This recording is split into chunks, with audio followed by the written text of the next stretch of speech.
مائکیوریس پیلوس افلاطون، جسے انگلش میں پلیٹو کہا جاتا ہے، کو تو آپ جانتے ہی ہوں گے، جو کہ ایک مشہور یونانی فلسفی تھے۔ اس نے تقریباً 2500 سال قبل یہ کہا تھا کہ اگر معاشرے کے دو طبقات یعنی تاجر طبقہ اور فوجی طبقہ میں سے کوئی بھی آگے بڑھ کر حکمرانی پر قبضہ کر لے تو ریاست میں تباہی ضرور آئے گی۔ ان کے خیالات آج بھی انتہائی اہمیت کے حامل ہیں اور ان کی فلسفیانہ بصیرت نے سیاست، معیشت اور معاشرتی ڈھانچے پر گہرا اثر ڈالا ہے۔ تو سب سے پہلے بات کرتے ہیں تاجر طبقے کی۔ افلاطون نے تاجر طبقے کی حکمرانی کے خطرات پر زور دیا تھا۔ ان کے مطابق تاجر اپنے مفادات کو اولین ترجیح دیتے ہیں۔ جب تاجر طبقہ حکمرانی کرتے ہیں تو ان کے لیے اولین ترجیح اپنی دولت اور کاروبار کو بڑھانا ہوتی ہے۔ اس طرح کی حکمرانی میں عوامی مفاد پس پش ڈال دیے جاتے ہیں اور ریاست کا نظام دولت کے ارتکاز اور خود غرضی پر مبنی ہو جاتا ہے۔ نتیجتاً عدم مساوات بڑھتی ہے، عوام میں عدم اطمینان پیدا ہوتا ہے اور معاشرتی انتشار جنم لیتا ہے۔ دوسرا طبقہ ہے فوجی طبقہ۔ افلاطون نے فوجی طبقے کی حکمرانی کے نقصانات بھی بیان کیے ہیں۔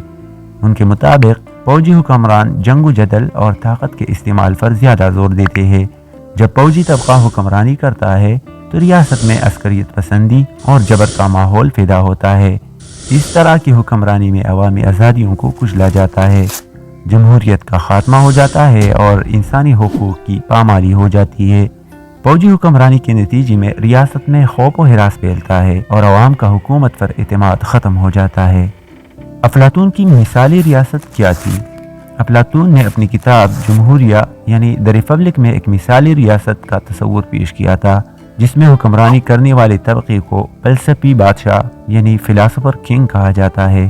ان کے نزدیک فلسفی بادشاہ وہ ہوتا ہے جو عقل و دانش، اخلاقیات اور انصاف پر مبنی فیصلے کرتا ہے۔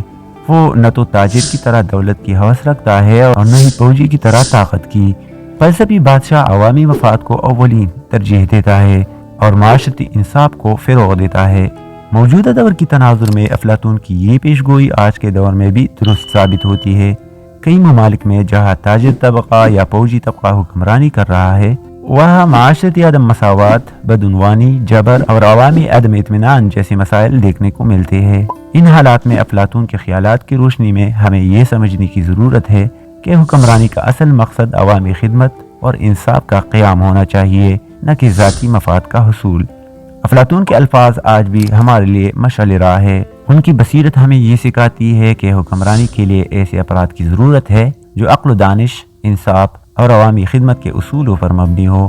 جب تک حکمرانی ایسی اصولوں پر مبنی نہیں ہوگی، تب تک ریاست میں حقیقی ترقی اور خوشحالی ممکن نہیں ہوگی۔